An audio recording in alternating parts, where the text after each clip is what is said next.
Welcome to Parenting Solutions for Teen and Preteen Education and Behavior, the show for parents who want real root cause solutions for learning, stress, and behavior at home and at school. Hosted by educators Mike Tyler and myself, Ryan Kimball, each episode gives you practical tools you can use right away to get results. Before we dive in, grab our free ebooks, the Parent's Survival Guide, and the Good Choices booklet. Use the click here link right in the show notes. Okay, let's get started. Welcome to the Competence Institute podcast. Our mission is to empower you with the tools and guidance needed to fill in the gaps in your education, cultivate future studies, and envision and create a prosperous future. Hi, I'm Ryan Kimball, co-founder of the Competence Institute and host of this podcast. In each episode, we dive into insights and strategies that help you master anything you set your mind to. And don't forget to check out our free report, How to Learn Anything. It's your key to unlocking a world of unstoppable success. Find the link in our show notes. Ready to transform your life? Let's get started. Hello, everyone, and welcome to another episode of our podcast for the Competence Institute. Today, I'm super excited to have Ann Cigainero with us. She is a longtime teacher and tutor, over 32 years, actually. She's been educating children, tutoring them using the study technology. So lots of experience, lots of amazing stories to share with us. Looking forward to hearing about that. And she's going to tell us a little bit about herself and what she's doing with the study technology. So hi, Ann. Hi. So I wanted to get started out. If you could just tell us a little bit about what introduced you to the study technology. All right. I basically grew up in a household of teachers. My mom and dad were teachers. My sister became one and my brother became one. Wow. And so I was definitely exposed from a young age to going into classrooms and being around all that. And when I had my girl, I wanted her to make sure she had a really good education. And so I knew about the study technology of L. Ron Hubbard. And so I decided to join my friends. I had two friends and we opened a school. So we all wanted our kids to get a good education. Wow. Yeah, that's quite a purpose and quite a big action to take. Yeah. That's so awesome. So this school, it used the study technology exclusively, or? Yeah, we had a whole program of curriculum that we used. And then we just used the curriculum and used study technology to teach the kids so that we were sure to stay on top of any problems that they had and handle everything appropriately so that they didn't get stuck in the past of not understanding things and really bringing them up to as close to 100% comprehension as we could.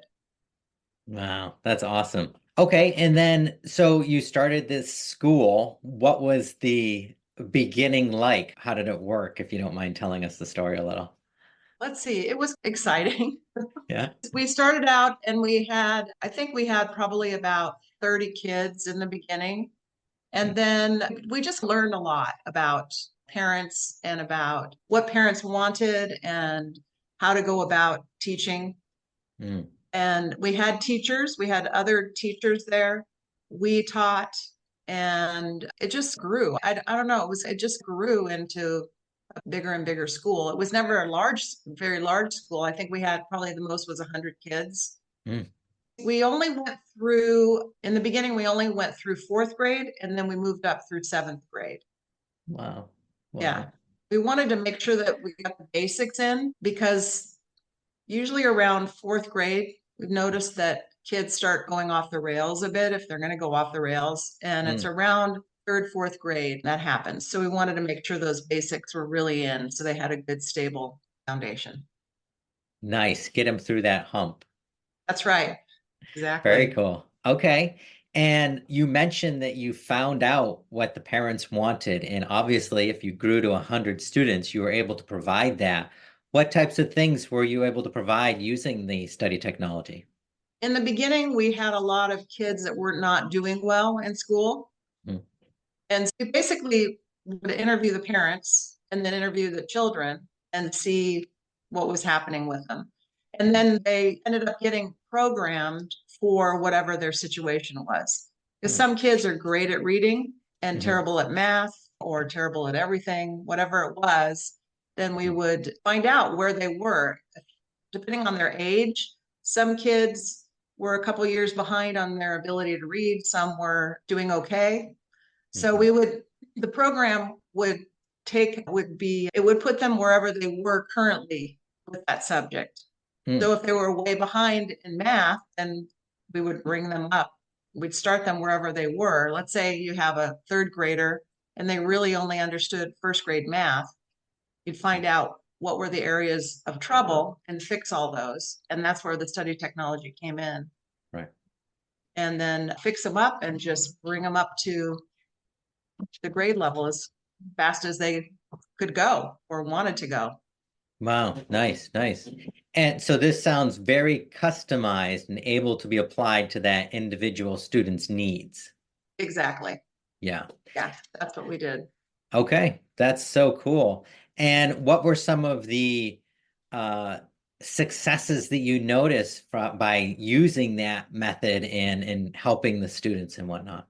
Basically, the first thing that I noticed is the relief that the students would have.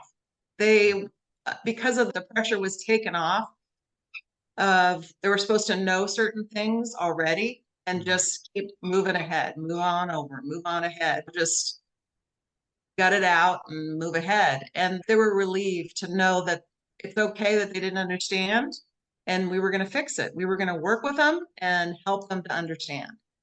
So that was a big one. Yeah. And the parents, of course, then were relieved. Parents would be a little bit nervous about, oh no, they have to go back that far. But once we figured out where the bottom was, then you could just move them up really nicely. Yeah, absolutely. That's so cool. I felt a little relief in myself when you said that. I'm like remembering my years of schooling. I can imagine a student who actually got to experience that being amazing. And I know when I was growing up, there was always a stigma if somebody got held back. But this is different. It sounds like you could be totally where you need to be in 3 or 4 subjects, but there's one that needs to be handled. So you get to go work on that one while continuing with the others, if I understand correctly. That's exactly right. Yeah. And then if it was reading is a pretty huge subject because you have to read every other subject, basically. So they would have a strong purpose for getting better at their reading. And then one thing that I always love reading, that's like my favorite, that and geography and teaching that and helping kids with that. And they would have a purpose for it. So it's much easier to teach that when they have an actual reason to learn it. And then also to find subjects that they're interested in, to learn how to read. Like little kids, like 4 or 5 years old, if they're struggling a bit, or 6 years old, they're just not that interested. They've been forced through the reading program, whatever program they were working on. I'm thinking of a 6-year-old that I had one time, and he did not want to read. And so I said, okay, that's fine. We're going to just go to the library and I'll read to you. Yeah. So I started reading. I found out what he liked, things that he liked. And then I would just get those books, and they were easy books, and I would read these books to him. And then he just became interested because he liked the certain things. Like he loved dogs. So we started reading Henry and Mudge, which are great stories about the dog, right? And just things like that. So just finding whatever they were interested in and making it fun. Nice. And that's the best thing I think to do with them is find out what they like and what they want rather than trying to force them because they have to or because they should. Yeah, that makes sense. I think that's pretty applicable across life into the future as well, right? Exactly. Yeah. So if you start out that way, you're a few steps ahead of most of us who grind our way through school and Right. whatnot. So very cool. That's so awesome. And then you've mentioned this a few times, this idea of having a purpose for what you study and establishing a reason for doing that. How key was that when you were working with kids? Pretty key. Some of them that were older were already used to having to do things just because their parents wanted them to or they were supposed to. Mhm. So that was the purpose in itself, where they were expected to. So it's okay, well, I better get this thing understood. And they were so much more relaxed about it because they actually had an understanding of the subject rather than that feeling of not knowing what the teacher's talking about, just that feeling in the chest and just the tension and the suppression of upset and grief, Mhm. that going away and feeling relaxed and able to just be comfortable is huge for a lot of kids. I think a lot of adults as Yeah. well, just someone not expecting them to know, but they Yeah. don't know. Yeah. And then pretty much all the kids were good with each other. We didn't have bullies or kids teasing. And if they did, it would stop pretty quickly Nice. because they would just see that it wasn't the popular thing to do because they all pretty much understood that they were there to learn. Nice. I have a nephew who experienced difficulty in school because of bullying. And not to date myself, but when I grew up, this bullying thing wasn't really an issue, at least not where I went to school. And wasn't something we heard of, but I hear of it so much from parents and teachers and kids, my nephew. Do you think that your ability to create that learning atmosphere without all the stress that you've been mentioning could be helpful in this bullying situation we find ourselves with these days? Absolutely. Yeah, for sure. And it goes both ways. You have the victim and then you have the bully. Hmm. And they're pretty much, I found, is they're suffering from the same type of thing, where Hmm. they're either feeling really intimidated because they don't understand, or they're feeling aggressive and they want to take it out on someone because they don't understand. So Mhm. it's pretty much handled the same way, but you just have a different expression from the children. Yeah. No, that Yeah, makes sense. Different personalities manifest the phenomena of rough study situations in different ways, for sure. I think that's pretty true all through life now that I think about it, actually. yeah, So, yeah, so the microcosm to macrocosm, we go from school to the world, right? that's true. Yeah, Yeah. point. Okay, I really like to hear about what you do now. I know you do tutoring and what you started with there evolved into this career you have now. Can you tell us a little bit about that evolution and what you're up to now? Yeah, when we had the school, I was a teacher in the school, and it naturally evolved to where you would push me up into becoming maybe the dean of the school and up like that, and becoming the director of the school. And I had my office, I was giving it a go. And every time my boss would come into my office, I'd either have a child in there and I'd be working with the child on whatever subject, or she couldn't find me because I was in the classroom. Yeah. I really didn't want to do that. I wanted to work with the kids. That was my true love. So basically, my child grew up. She got older. She left. She graduated. And I stayed for a while. And then I just really wanted to work with parents and children directly because I worked with the parents, but I mostly worked with the children. So I decided to start a tutoring business. Nice. Yeah. And I was fortunate to do Hubbard. Mr. Hubbard has a lot of information about children and parents. And Hmm. I actually did a course called a youth specialist course where I Hmm. learned about children and parents and relationships between them, and also about education. And so I understood how important it was for the whole family to be doing well, especially if kids were having a lot of trouble. It could bleed into everybody's lives in the family. I did the youth specialist course and got myself set up for that. And then I began to tutor a while after that and just work with the parents and work with the kids. And that's basically how I started out with that. Nice. That's so interesting. You've mentioned a lot about not just teaching them the study technology and helping them duplicate their studies and all of that, but also this interactive need and setup with the parents and you learning about the relationship there. How does that impact you as an educator, as a tutor and whatnot? How does that fit together? Parents know a lot about their kids, Makes and sense. so it helps me to work with them. And it's fun in a way because sometimes parents will forget. They'll talk to me about their child when I first meet them. And then I always want to interview the child away from the parent because they may have a different viewpoint than the parent on what the problem is or exactly how they want to handle it. Okay. A lot of times parents think they already know what the situation is. So sometimes I can give them more information about the situation after I interview the child. And they're sometimes surprised at what I find out. And so that helps. So I can have both the parent's viewpoint and then also the child's viewpoint. Nice. Makes sense. I Yeah. know in growing up, obviously you get through school, you do what you need to do. And my parents, they were always involved, but they didn't really get deeply involved. It sounds like your approach would get the parents more involved. And do you find yourself educating the parents on the study technology a bit as well?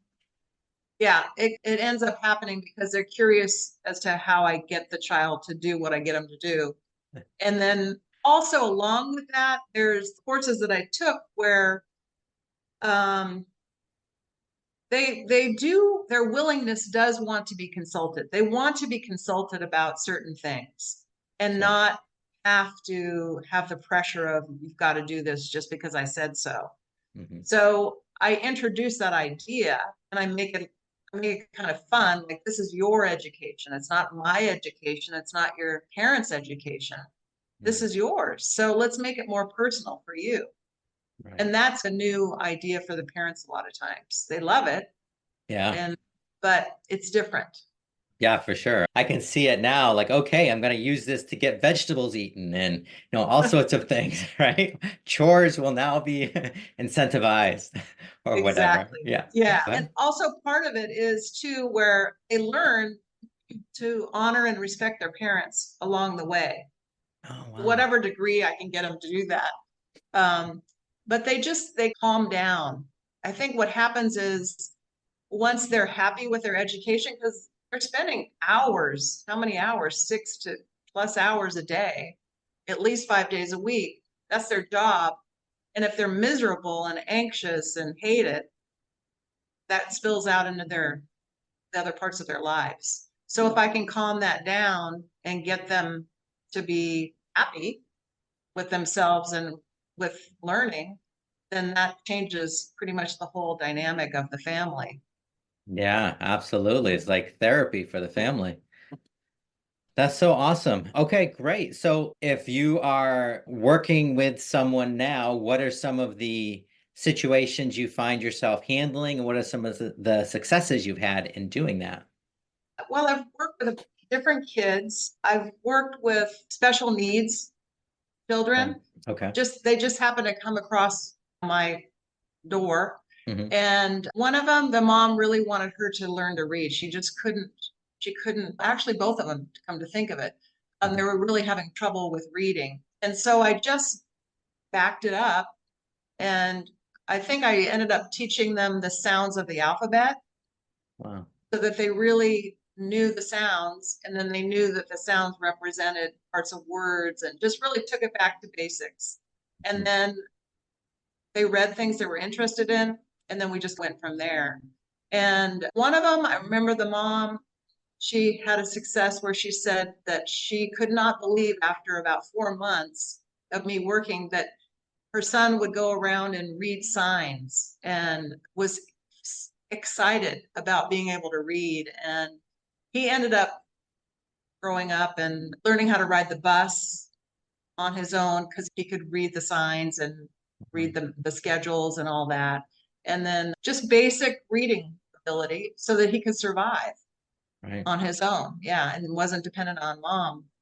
And then the little girl, She grew up and she made it in. She was in school, but she had in a special needs school just because she was a bit slow, not Mhm. as fast as the average person. And but she did pretty well. She was great socially and felt good about herself because she learned how to read. Nice, nice. Yeah. It sounds like you're taking people who have maybe, at least in some cases, like you just talked about, have a little bit of a disability or something, but after you apply your tools with study technology and getting things understood and broken down to basics, that's almost now not there anymore. And the person's just able to absorb and read information. Is that true?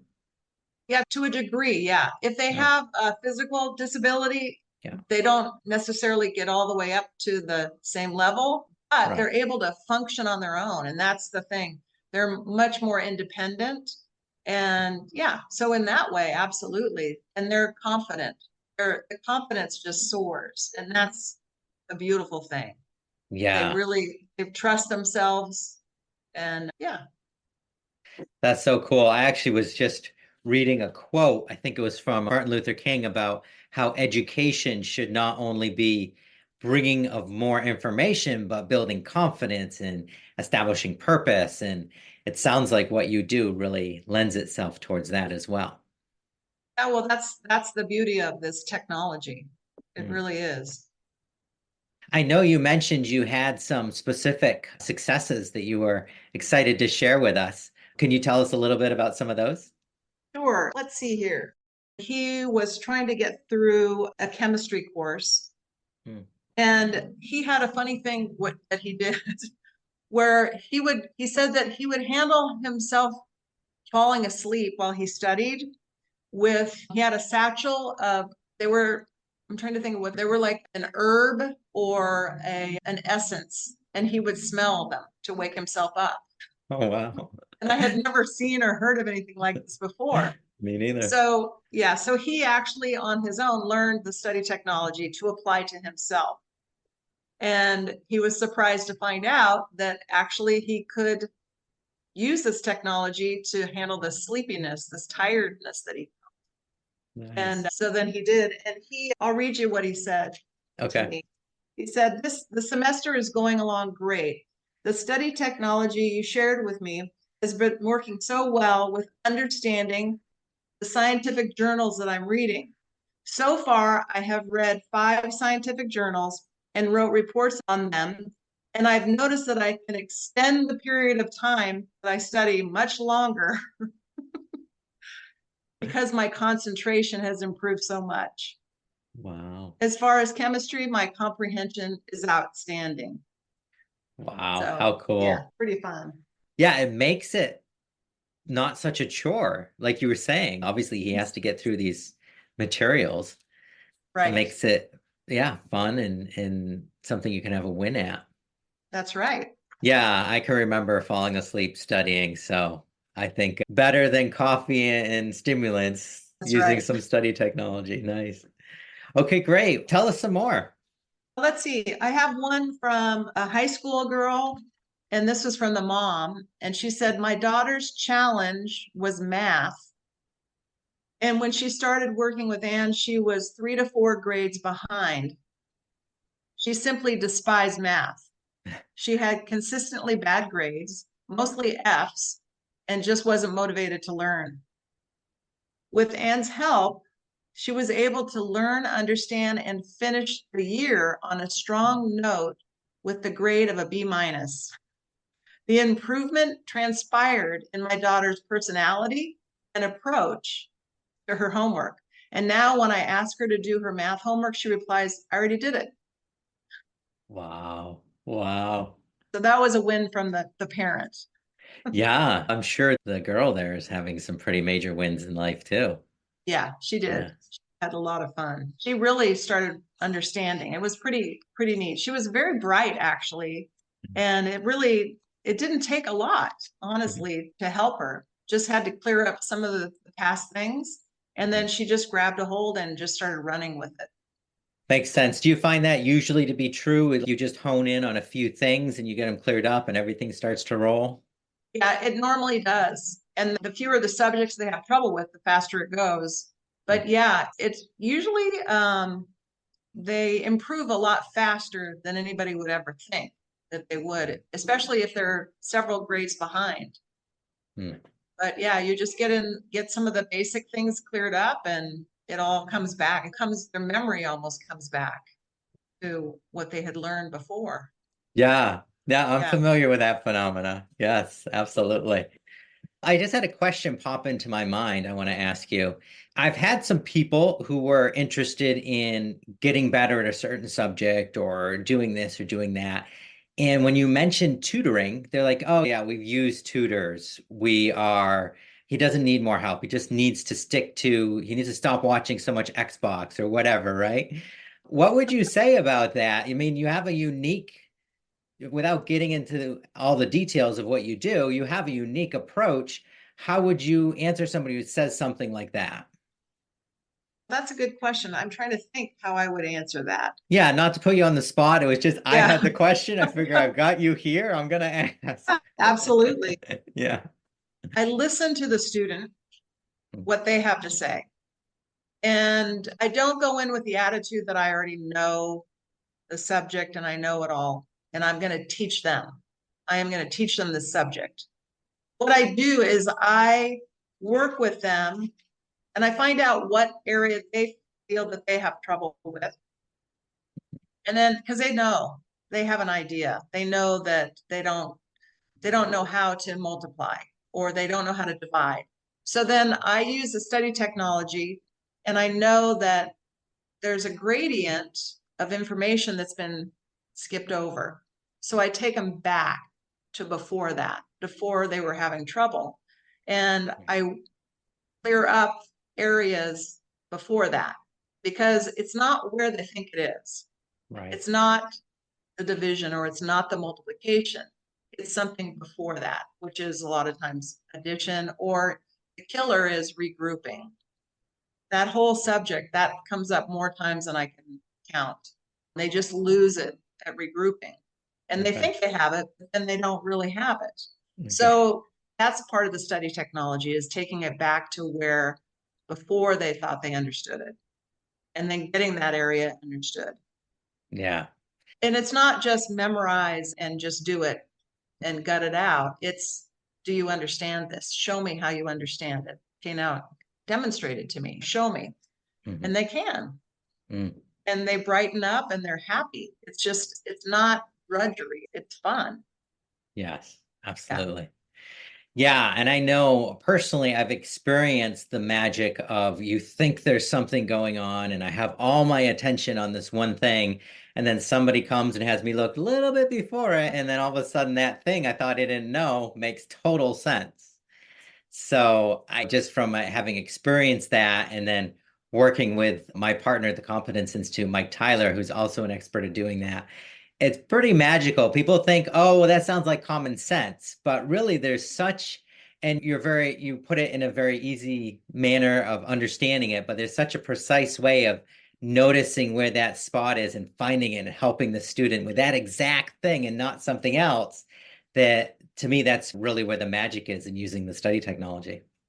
Absolutely. Yeah.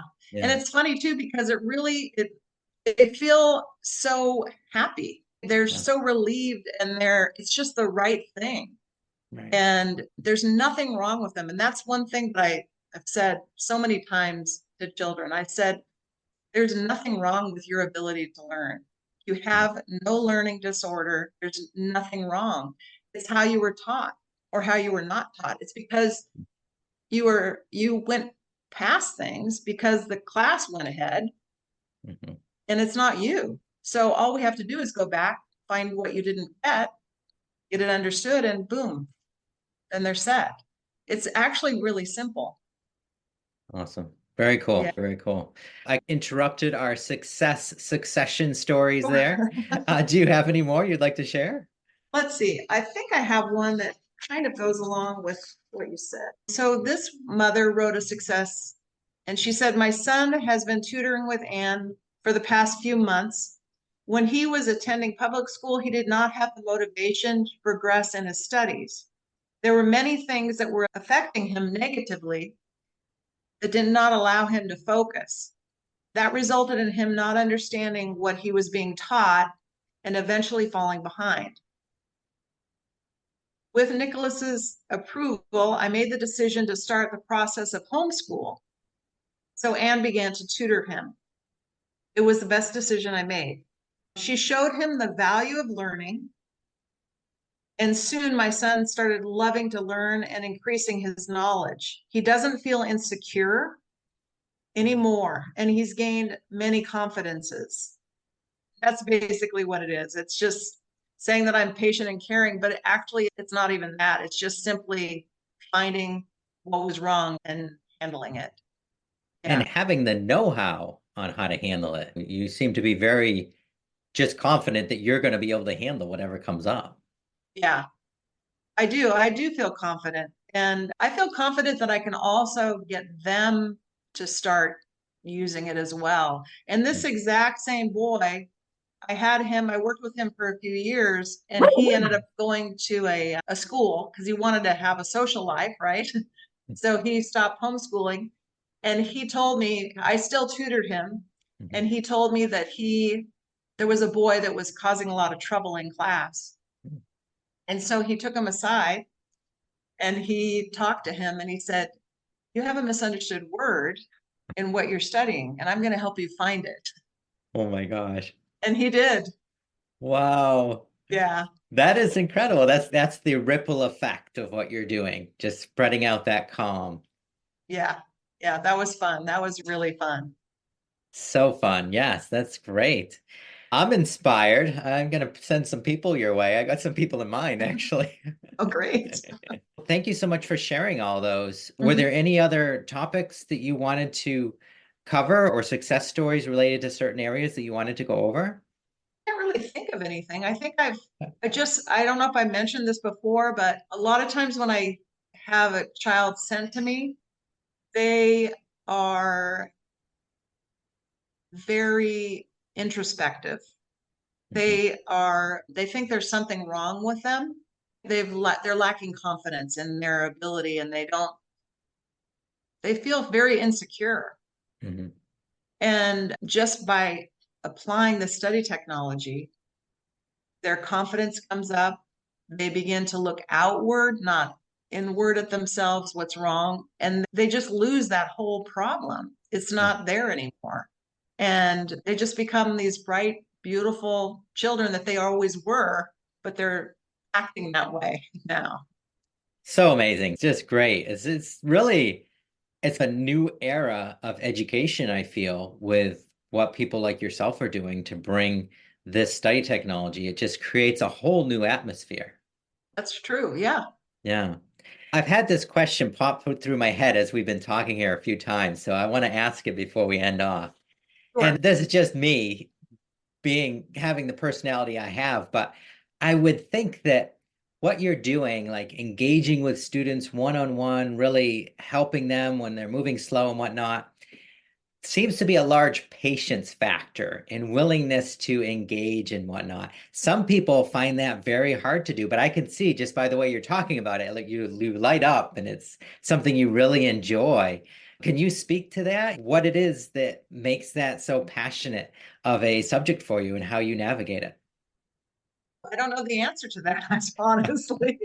It could be just because I know the study technology, and I know these barriers that children and adults run up against Mhm. with not being able to learn. I Mhm. know the solution, Right. and I can help them with it. And I think that maybe that's really the bottom line, is that I have confidence in my ability to help them because I know this technology, Right. and I have no doubt about it being able to help them with learning and study. And if they want to accomplish something, I know that they can accomplish it. And there's nothing wrong with them. They're fully capable, even the ones with the physical disabilities, the ones that they were able to accomplish what they wanted to accomplish. Wow. So I think that's probably what you see. I think so. Okay, great. Well, thank you so much, Anne. I really appreciate you sharing all that with us. And for everyone who's listening, if you have any questions for Ann, the information on how to contact her will be in the show notes, and how to get a hold of her and ask your questions. That will all be there. You can always reach out to us and we can direct you to her as well. But again, thank you so much for being on, Ann. We look forward to talking to you more. Thank you. It was a lot of fun. I enjoyed it very much. Don't forget to check out our free report, How to Learn Anything. Find the link in our show notes. If you found this information useful, please share it with others and be sure to leave a review. In upcoming episodes of this podcast, we will host people from all walks of life who have achieved competence and success by applying the study technology to their own lives and careers, as well as educators who are experts in the application of study technology for helping others. The Competence Institute is an educational nonprofit licensed by Applied Scholastics International, a non-religious, independent, nonprofit public benefit corporation that oversees a vast network of licensed schools, centers, and educators. Thanks for listening to Parenting Solutions for Teen and Preteen Education and Behavior today. If today's episode helped you or resonated with you, please share it with a parent who needs to hear it. And don't forget, you can download our free ebooks, The Parent's Survival Guide and the Good Choices booklet. Just use the click here link in the show notes. We'll see you in the next episode.